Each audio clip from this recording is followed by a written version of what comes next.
यह YouTube का channel है कथनोपकथन और मैं ही रमाशंकर। इस वीडियो में मैं आत्मा की वैज्ञानिक वास्तविकता के बारे में बताऊंगा। प्राणियों में जो जीवन और चेतना है उसका कारण है आत्मा। हम पाते हैं कि छोटा जीव भी जब मर जाता है तो वह न केवल चेतना खो बैठता है बल्कि उसका शरीर भी शीघ्रता से नष्ट होने लगता है और उसमें बदबू आने लगती है। बात यह भी है कि प्राणी कोई मशीन नहीं है, क्योंकि वह जो कुछ करता है उसकी जानकारी उसे रहती है। इतना ही नहीं, वह जो कुछ सोचता है उसकी भी जानकारी उसे रहती है। इसे ही चेतना कहते हैं।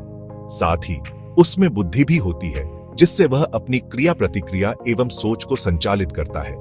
प्राणी के इन लक्षणों को 3 भागों में बांट सकते हैं: ज्ञानात्मक, बलात्मक और क्रियात्मक। यह सब आत्मा के ही कारण है, वरना शरीर तो भौतिक तो पदार्थ का बना हुआ है।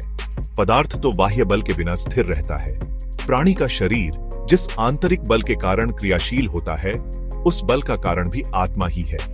आत्मा के संबंध में वैदिक विज्ञान जो कहता है उसे जान लेना भी आवश्यक है। श्रुति में कहा गया है, सोमात्मा मनोमयो प्राणमयो वाङ्मय। इस मंत्र का सीधा अर्थ है कि यह आत्मा जिस तत्व से बना है वह वाक है, सोमात्मा वाङ्मय।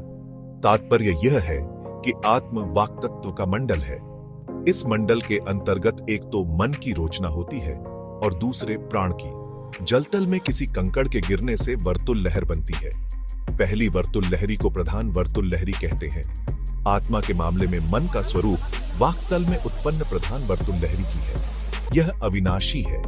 हम जानते हैं कि मानव शरीर कोशिकाओं से बना हुआ है। प्रत्येक कोशिका में एक प्रकार का स्पंदन अंतर्निहित होता है। इसे ही प्राण कहते हैं। कोशिका पदार्थ है, लेकिन प्राणात्मक स्पंदन पदार्थ से परे है। इसकी स्थिति आत्मा के अंतर्गत होती है। सोमात्मा प्राणमयो। प्रत्येक प्राण को केंद्र बनाकर जीव कोश का सृजन होता है। चूंकि प्राण की सत्ता आत्मा के अंतर्गत है, इसलिए आत्मा की व्याप्ति के अंतर्गत ही भौतिक शरीर का सृजन होता है। क्रमशः अगले अंक में